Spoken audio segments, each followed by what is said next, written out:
Bienvenidos a este ciclo Quo Vadis Ecclesia que organiza el apostolado online de sanación de los linajes, de las familias, sobre este libro que acaba de publicarse. En las dos sesiones anteriores hemos explicado pues el origen de la responsabilidad de la Iglesia en la gran apostasía en que nos encontramos. Es importante saber dónde estamos y de dónde viene el problema, si no, no se puede poner el remedio adecuado, ¿no? Y en sesión anterior pues explicamos cómo el integrismo católico, cuando la Iglesia se convierte en una religión estatal, tuvo unas consecuencias dramáticas y que menos mal que, claro, que Cristo nos aseguró que Él estaría con nosotros hasta el fin de los tiempos y entonces el Espíritu Santo promueve el monacato para contrarrestar ese minimalismo, esa religiosidad de mínimos que no es la religión de Jesucristo, lo que nos propuso nuestro Señor. Hoy lo que quería presentar es la charla sobre la gestación de esta gran apostasía, cómo se ha producido. La causa es lo que hemos visto en las dos clases anteriores. Ahora lo que vamos a ver es cómo en esta sesión, cómo ese proceso se fue produciendo.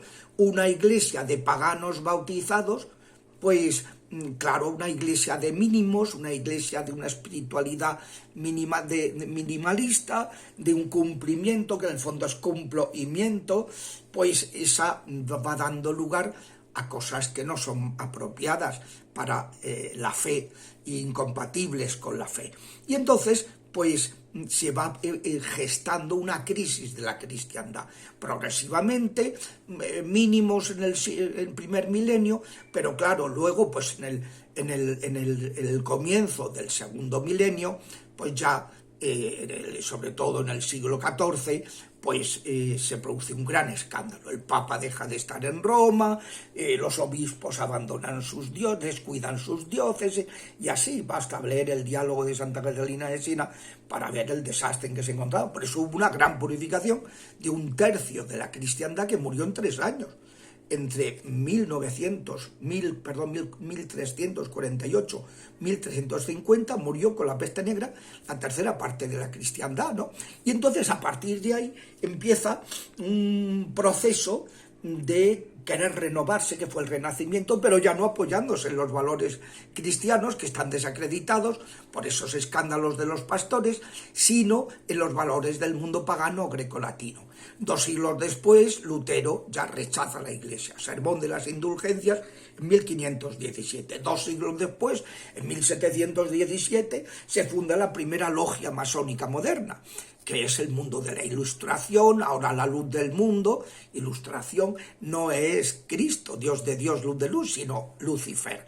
Él son los demonios, ¿no? Bueno, 2 siglos después, 1917, si la Ilustración había rechazado a Cristo, si Lutero había rechazado a la Iglesia, ahora ya en 1917, el tiempo de las apariciones de Fátima, se rechaza a Dios directamente. El comunismo, la revolución menchevique de 1917. Y 50 años después, la revolución sexual de Herbert Marcuse implanta ya en la sociedad, destruyendo las familias, ese ateísmo, esa apostasía total, ¿no? Entonces, bueno, pues esta situación actual, no piensen ustedes que estaba profetizada por nuestro Señor Jesucristo. Los capítulos 24 de Mateo, 21 de Lucas y 13 de Marcos, describe el sermón escatológico, donde el Señor anuncia que se produciría esa apostasía, y que, igual que hubo un gran castigo para Israel en el año 70 al haber rechazado al Mesías, las naciones también serían castigadas cuando apostataran de la fe cristiana. Y es lo que está anunciado. Ha habido en la Biblia, se ha hablado mucho, 6 profetas, luego pues el Nuevo Testamento, etcétera. Luego hay revelaciones privadas, muchas revelaciones privadas sobre la gran tribulación, por una parte, a lo largo de toda la historia de la Iglesia.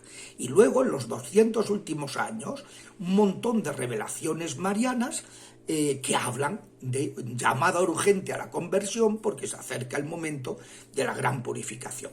En 1830 empezó la serie con las apariciones de la medalla milagrosa Santa Catalina Labouré, 12 años después en La Salette, 16 años después en La Salette, luego 12 años después en Lourdes, y así cada 10 años va habiendo una aparición en distintos sitios del mundo.